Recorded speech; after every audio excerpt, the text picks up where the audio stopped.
Hello दोस्तों, कैसे आप लोग? हमेशा की तरह मस्त और ज़बरदस्त। तो बच्चों मस्त रहिए और स्वस्थ रहिए एकदम। तो हम बेटा सीडीपी के कुछ चैप्टर्स हमने कवर किए हैं अर्लियर।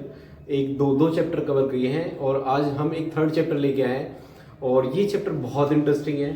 जो लोग सीटेट की तैयारी नहीं कर रहे हैं उनके लिए भी ये बहुत इंपॉर्टेंट है। और ये ऐसा कंसेप्ट है जिसको लेके बहुत ज़्यादा कंट्रोवर्सी हुई थी। ठीक है, तो टॉपिक का नाम है हमारा Sigmund Freud psychoanalytic theory. बहुत बहुत अच्छी थ्योरी है और वैसे भी डेली लाइफ में आपको पता होना चाहिए, क्योंकि बीइंग अ पेरेंट, अगर आप पेरेंट हैं तो आपके लिए तो बहुत ज़्यादा इंपॉर्टेंट हो जाती है थ्योरी। ठीक है, तो चलिए स्टार्ट करते हैं आप।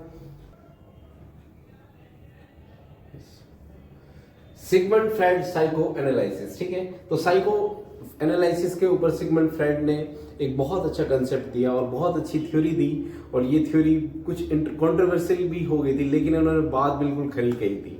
तो मैं इनके आलोचक में से नहीं, इनके प्रशंसक में से हूँ। अगर ये बात बुरी लगे किसी को, लेकिन ये बात बिल्कुल ठीक है। इन्होंने जो बात की थी बिल्कुल फैक्चुअल की थी। आप पढ़ेंगे तो आप भी खुद जजमेंट कर सकते हैं। हालांकि ये सोशल लाइफ में, सोशल चीज़ों में थोड़ा सा सामाजिक व्यवहार की तरफ से दिखे तो थोड़ा सा बुरा लग सकता है। हाँ है भी, लेकिन ये बात तो बिल्कुल सच है। ठीक है, जो इन्होंने कही थी। तो इन्होंने क्या कहा था? सबसे पहले propose that human development is deeply driven by the unconscious desire by sexual urges.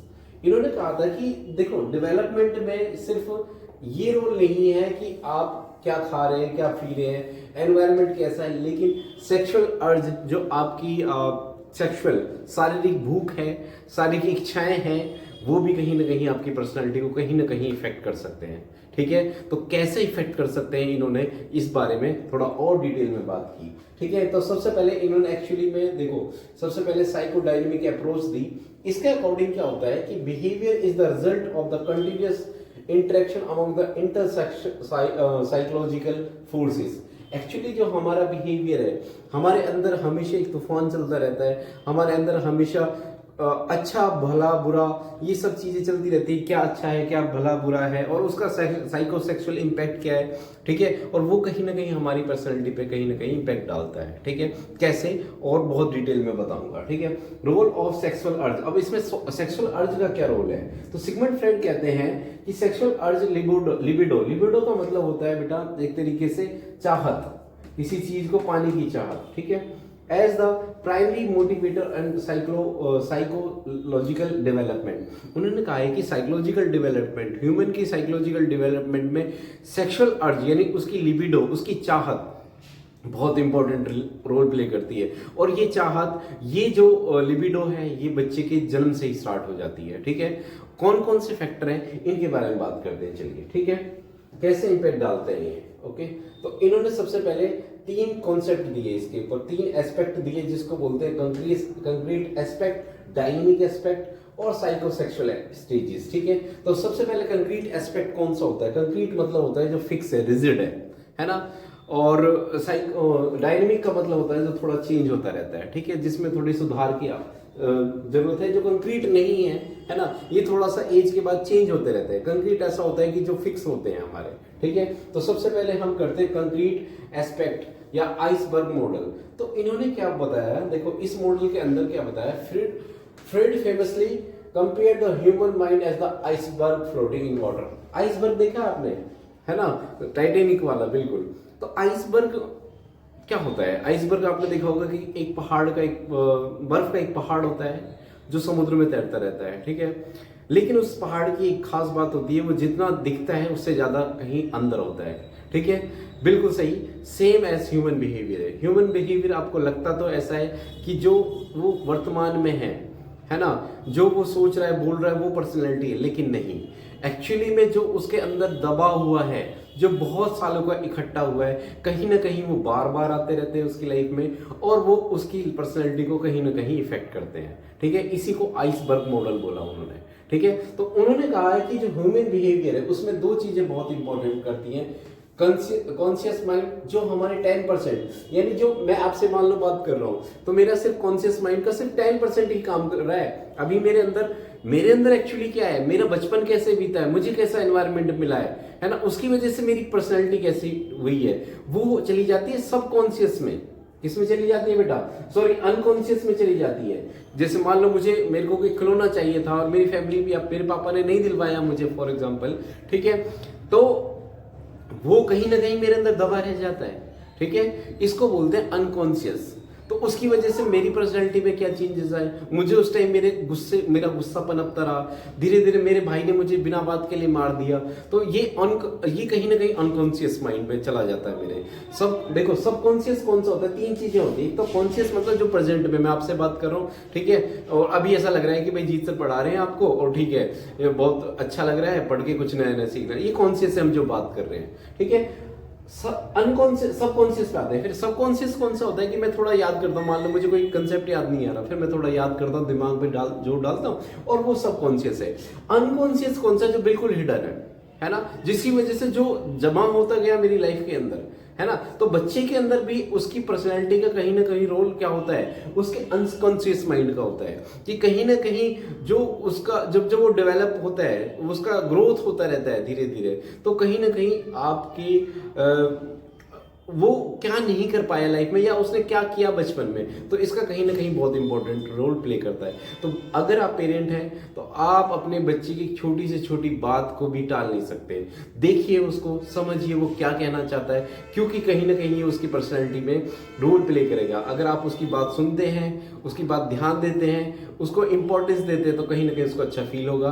आप सप्रेस करते हैं उसको, दबाते हैं उसको, ठीक है, उसकी बात नहीं सुनते, तो कहीं ना कहीं उसकी पर्सनैलिटी कुछ और हो जाएगी, ठीक है। तो बहुत इंपॉर्टेंट है, क्योंकि सब जो अनकॉन्शियस माइंड है कहीं ना कहीं हमारी पर्सनैलिटी में आगे रोल प्ले करता है। तो ये था हमारा कौन सा, कंक्रीट मॉडल। कौन सा बच्चा, कंक्रीट मॉडल, ठीक है। अब बात करते हैं हम डायनेमिक एस्पेक्ट्स की, ठीक है। तो डायनेमिक एस्पेक्ट्स कौन सा होता है हमारा, देखो ये वही चीज है कि रिजल्ट्स ऑफ द अनकॉन्शियस, हमारी जो अनफुलफिल्ड डिजायर्स है, फॉरगेटन ट्रॉमेटिक मेमोरीज है। मान लो आपको किसी ने बैड टच किया है, तो वो ट्रॉमेटिक मेमोरीज आपकी लॉन्ग लास्टिंग रहेंगी, वो बात तक भी चली जाती हैं, ठीक है, और वो उसका आपकी पर्सनैलिटी में रोल प्ले करेगा। मान लो आपको भाई आपने बताया नहीं, आपको बैड टच किया किसी फैमिली मेंबर्स ने या किसी ने, तो वो कहीं ना कहीं आपकी पर्सनैलिटी पे इम्पैक्ट डालेगा। आप हमेशा सहमे रहोगे।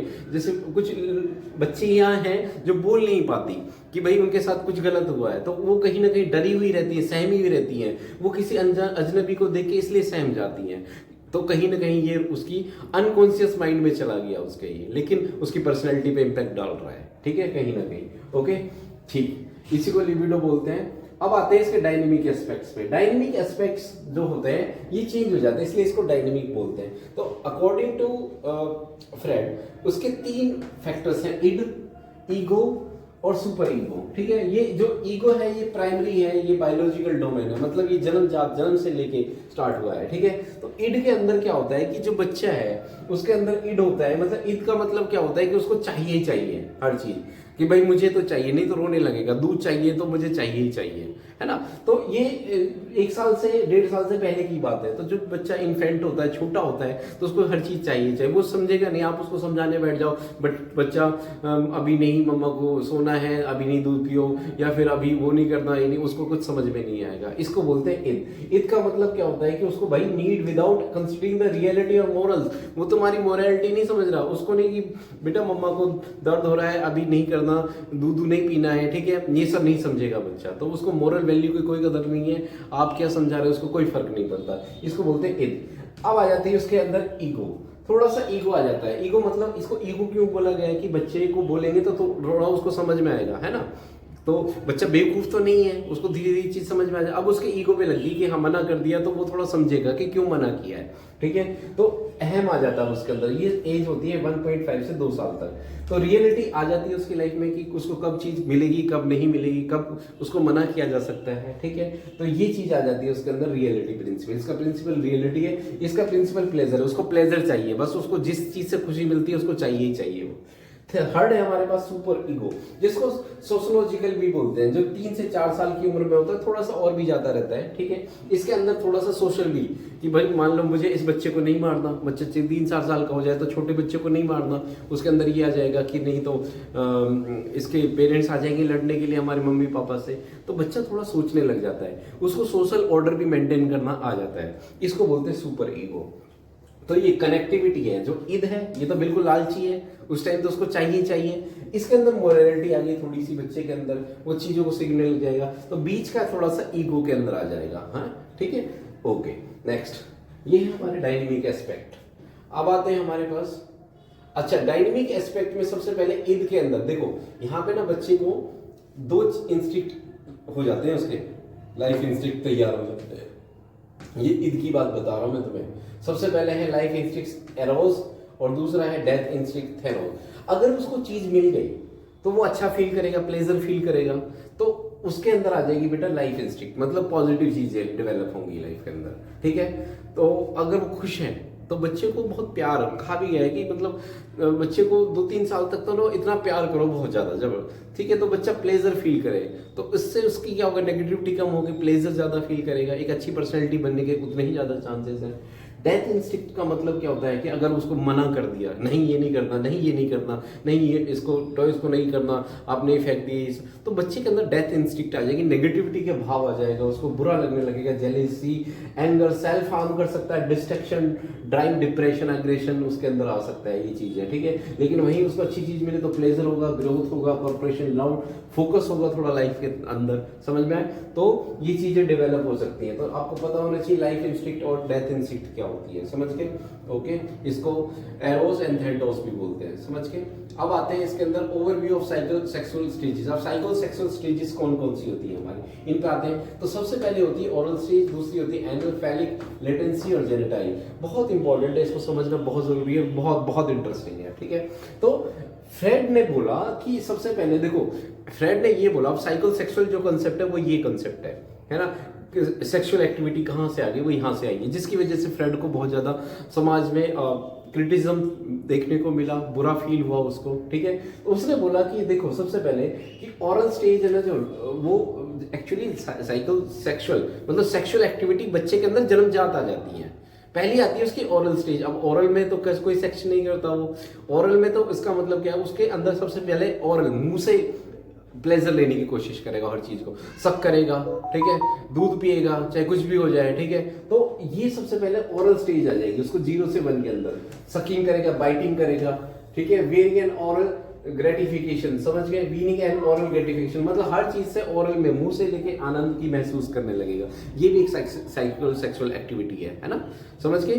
तो ये ओरल, किसी चीज को सक करना, सक करना है ना, बाइट करना, ये भी तो एक साइकिल सेक्सुअल एक्टिविटी है बेटा। Next is anal stage. अब एनल स्टेज क्या होती है, जैसे मान लो ये एज होती है 1 से 3 ईयर तक। इसके अंदर क्या होता है, ब्लैडर कंट्रोल, कि भाई देखो इसके अंदर जैसे बोलते हैं ना टॉयलेट प्रैक्टिसिंग, है ना, तो ये कहीं ना कहीं बहुत इंपॉर्टेंट रोल प्ले करता है। जैसे मान लो फ्रेंड ने बताया कि मान लो जिन बच्चों, जो पेरेंट्स अपने बच्चों की टॉयलेट ट्रेनिंग पे बहुत ज़्यादा ध्यान देते हैं, वो बच्चे बहुत ऑर्गेनाइज होते हैं, फोकस होते हैं, ठीक है। और जो पेरेंट्स अपने बच्चों की टॉयलेट ट्रेनिंग पे ध्यान नहीं देते हैं कि कैसे वो टॉयलेट जा रहा है, साफ कर रहा है कि नहीं कर रहा ढंग से, वो बच्चे बहुत अनऑर्गेनाइज्ड होते हैं, उनका ये मानना था, ठीक है, ओके। और उन्होंने ये बताया कि जो लोग बिल्कुल डांटते हैं, नहीं ऐसे नहीं, ऐसे साफ करना है, ऐसे पानी डालना है, ये हर चीज़ में डांटना, तो कहीं ना कहीं उनके अंदर एक डर पैदा होगा, या फिर वो चिड़चिड़े हो सकते हैं, ठीक है, वो कहीं ना कहीं सेल्फ हार्म कर सकते हैं। तो पर्सनैलिटी में इसका बहुत बड़ा रोल है, समझ में आया। इसको बोलते हैं एनल स्टेज। क्या बोलते हैं इसको, anal stage. Next is phallic stage.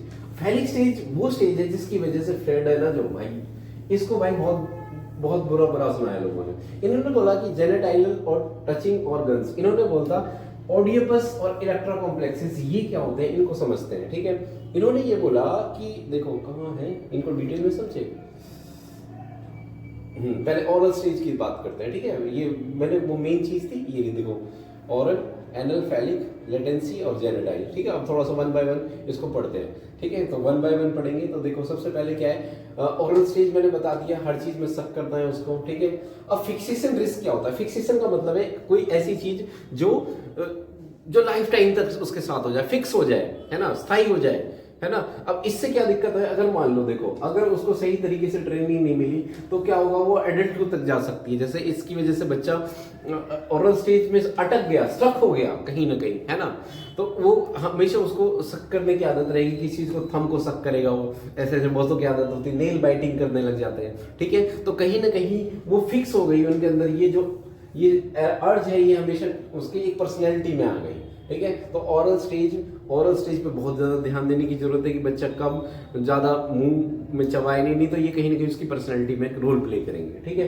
इन्होंने बताया सेकंड स्टेज एनल स्टेज, जो मैंने बताया था आपको, टॉयलेट फिक्स, बेटा produce perfectionist anal retentive and messy. देखो यही कह रहा है वो कि harsh toilet training can produce perfectionist. अगर थोड़ा सा बच्चे को डिसिप्लिन में करें तो एक अच्छी परफेक्शनिस्ट बना सकता है उसको, लेकिन अगर और मैसी भी बना सकता है अगर हम उसको ढंग से नहीं करें, ठीक है। तो एक वेल डिसिप्लिन तरीके से उसको करना बहुत जरूरी टॉयलेट ट्रेनिंग, अदरवाइज पर्सनैलिटी में कहीं ना कहीं रोल प्ले करेगा, ठीक है। अब आता है हमारा फैलिक स्टेज, जो 3 से 6 साल तक की होती है। तो इन्होंने बताया कि इस एज के अंदर जो थर्ड स्टेज है हमारे पास, इन्होंने बताया कि एक्चुअली में क्या होता है कि बच्चे के अंदर सेक्सुअल अर्ज स्टार्टिंग से ही है, जो 3 से 6 साल का होता है। तो उन्होंने एक बात कही जिसकी वजह से बहुत बुरा लगा। अभी बात क्या थी सुनो, उन्होंने कहा था कि जो बच्चा है वो अपनी, अगर वो लड़का है तो अपनी माँ की तरफ अट्रैक्ट होगा, वो माँ के साथ सेक्सुअल एक्टिविटी में इन्वॉल्व होना चाहिए, उसको वो लगेगा जो उसके पास है, उसके पास मान लो मेल रिप्रोडक्टिव सिस्टम है ना, और फीमेल बच्चे के, लड़की बच्ची है छोटी, उसके बाद फीमेल रिप्रोडक्टिव सिस्टम है, तो दूसरे रिप्रोडक्टिव सिस्टम की तरफ वो अट्रैक्ट होगा, है ना। ऐसे नहीं कि वो सेक्स करेंगे, मतलब ये उनका ये नहीं था, लेकिन वो अट्रैक्ट होगा। और ये बात देखो कहीं ना कहीं इंपॉर्टेंट है, आपने देखा कि ये चीज, ठीक है, ये अपोजिटली नेचर ने ऐसा बनाया है ना, कि ये अब हम अपोजिट नेचर की तरफ अट्रैक्ट होंगे। आपने देखा है कि बच्चियां अपने फादर को ज्यादा प्यार करती हैं और जो लड़के हैं वो अपनी मदर को ज्यादा प्यार करते हैं। तो ये बायोलॉजिकल उनके अंदर इनबिल्ट है ना। मान लो उनको कहने का तरीका अलग था, लेकिन कहीं ना कहीं ये है चीज कि जो बायोलॉजिकली ये हमें प्रकृति ने ऐसे बनाया है कि हम अट्रैक्ट होते हैं अपोजिट नेचर में। अगर जो बच्चे हैं बॉयज अट्रैक्ट होते हैं मदर की तरफ, तो इसको बोलते हैं ओडिपस। और जबकि इलेक्ट्रो कॉम्प्लेक्स किसको बोलते हैं, इलेक्ट्रो कॉम्प्लेक्स होता है जिसके अंदर वो क्या नाम है, जो बच्चियां जो है फादर की तरफ अट्रैक्ट होती हैं, ठीक है। देखो इस एज में ना, मैं बताऊं, इस एज में सबसे इंपॉर्टेंट है बच्चों के साथ रहना, ठीक है। अगर बॉय अपने फादर के साथ टाइम अच्छा स्पेंड करेगा और मदर अपनी जो है, बिल्कुल सही बोल रहा हूँ मैं, ठीक है, और जो बच्चियां हैं अपनी मदर के साथ टाइम स्पेंड करेंगे, उनसे बात करेंगी, उनको हम प्यार करेंगे, तो वो कहीं ना कहीं सही रास्ते पे जाएंगे, ठीक है, ओके। नहीं तो अदरवाइज उनके मन में कुंठा आ जाएगी, उनके मन में बुरा लगेगा कि हाँ, वो कहीं ना कहीं वो चीज़ उसकी पर्सनैलिटी में कहाँ चला जाएगा, वो अनकॉन्शियस माइंड में, और वो उनकी डेवलपमेंट में कहीं ना कहीं रोल प्ले करेगा। तो टाइम स्पेंड करना बहुत ज़रूरी है इस एज में अपने बच्चों के साथ, ठीक है। तो कितना अच्छी चीज़ है, देखो कि बोलने का तरीका लेकिन ठीक था, उनका अलग था, लेकिन बात तो वो सही कह रहे थे, हमें अपने फैमिली के साथ, अपने बच्चों के साथ इस एज में टाइम स्पेंड करना चाहिए, ठीक है, ओके। उसके अंदर क्या फीलिंग आ सकती है, मान लो अगर उसको सही, नार्सिस्ट हो सकता है वो, है ना। अगर ये चीज में उस पर ध्यान नहीं दिया तो नार्सिस्ट का मतलब होता है सह-प्रेम, बहुत ज्यादा अपने आप से प्यार करना। फिक्सेशन क्या हो सकती है, अगर when developmental needs are overdulged और frustrated टेकिंग, हाँ वही कह रहा हूँ मैं कि अगर वो सही तरीके से उसको प्यार नहीं मिला, सही तरीके से समझाया नहीं गया, तो वो कहीं ना कहीं उसकी फ्रस्ट्रेशन में निकल सकता है। आगे हो सकता है कि जो बॉय है, क्योंकि उसकी सेक्सुअल अर्ज तो पूरी नहीं हुई है ना, तो वो क्या करेगा, वो लड़कियों से नफरत करने लगेगा, या वो डरेगा, या कुछ ऐसा अनकंफर्टेबल फील होगा, है ना। अनकंफर्टेबल क्यों फील होना, बॉय और गर्ल सब एक जैसे ही तो है इसमें, ठीक है। देखो है ना, प्रकृति ने बनाया, लेकिन समझना जरूरी है, प्यार जरूरी है, बच्चों के साथ इस टाइम में टाइम स्पेंड करना जरूरी है। और लास्ट 4th स्टेज है लेटेंसी एंड जेनेटाइल। देखो लेटेंसी पीरियड क्या होता है उसको समझो। लेटेंसी का मतलब होता है जैसे बच्चा बड़ा होता है, ठीक है, उसकी एज 6 से 14 होती है, तो अब क्या हो जाएगा, लेटेंसी मतलब छुप जाना, अब छुप जाएगा ये भाव, अब सेक्सुअल अर्ज कम होने लगेंगे धीरे धीरे। अब क्या करेगा, वो अपने बच्चों, अपने दोस्तों के साथ खेलना पसंद करेगा, और या फिर दूसरी चीज़ों में टाइम करने लग, क्रिकेट खेलने लगेगा, या और गर्ल्स अपनी और चीज़ों में एक्टिविटी में लग जाएंगी। तो ये चीज़ें छिप जाती हैं। 6 से 14 साल में इतना ध्यान नहीं देता है सेक्सुअल एक्टिविटी में बच्चा, ठीक है। तो ये 3 से 6 साल तक होती है। और लास्ट है हमारे पास जेनेटाइल स्टेज। 14 प्लस एज में अब दोबारा से आती है, और अब तगड़े वाले से आती है ये दोबारा अर्ज, जो सेक्सुअल अर्ज है। अब क्या होगा, बच्चा अब सीरियसली सोचने लगेगा। इस एज में रिलेशनशिप होते हैं हमारे, ठीक है, हमें अट्रैक्ट होता है, अट्रैक्शन होता है अपोजिट सेक्स से, और सीरियस वाला होता है, समझ के। अब वो वाला सिर्फ नहीं रहा, ठीक है। तो ये चीजें अब इसमें जो है इसको बोलते हैं जेनेटाइल्सी, सेक्सुअल मैच्योरिटी आ जाती है, रिलेशनशिप में आ जाता है बच्चा, समझ में। एडल्टहुड ईगो इक्विलिब्रियम में, या इक्विलिब्रियम मेंटेन हो सकता है यहाँ पे, ठीक है, ओके। सोशलाइजेशन हाइड क्यों हो जाता है मैं बता रहा हूँ, सोशलाइज हो जाएगा थोड़ा, स्पोर्ट्स एक्टिविटी में, पीयर रिलेशनशिप में, पीयर अपने दोस्तों के साथ खेलना पसंद होगा, ठीक है। तो ये थी हमारी किसकी, सिगमंड फ्रॉइड की थ्योरी बेटा। आई होप आपको समझ में आ गया होगा। और जो पेरेंट्स आप में से जो तैयारी कर रहे हैं, ये बहुत ज़रूरी है, सभी को ज़रूरी है, क्योंकि कभी ना कभी आप भी पेरेंट बनेंगे अगर आपकी शादी नहीं हुई है, तो बहुत ज़रूरी है इस थ्योरी को समझना, और अपने फैमिली, अपने बच्चों की तरफ ध्यान देना कि उनको कहीं ना कहीं कोई भी चीज़ बचपन की बाद में इम्पैक्ट डाल सकती है, ठीक है, ओके। तो चलो अब क्वेश्चंस कर लेते हैं, इसके कुछ हमारे इंपॉर्टेंट क्वेश्चंस हैं, उनको कर लेते हैं एक बार, ठीक है। एमसीक्यूज लगाते हैं। तो पहला क्वेश्चन क्या है, according to Freud which of the component operates the pleasure principle. बताओ प्लेजर प्रिंसिपल कहाँ आता है। पहला कौन सा था, प्लेजर था, ईद में आया था, फिर ईगो आया था, फिर सुपर ईगो आया था, है ना। तो प्लेजर कहाँ मिल रहा था उसको, ईगो ईद में मिल रहा था, समझ में आया। दूसरा कौन सा था हमारे पास, दूसरा था मोरल, थर्ड था हमारा सोशल, ठीक है, okay. Which of the component is the reality principle, sorry second था हमारा रियलिटी प्रिंसिपल, ठीक है, आई एम सॉरी। पहला कौन सा था हमारे पास, प्लेजर, दूसरा रियलिटी, थर्ड था मोरल, ठीक है, ओके। तो which of the component follows the reality principle, reality principle कौन सा आता है, रियलिटी में आ जाता है ईगो, समझ के।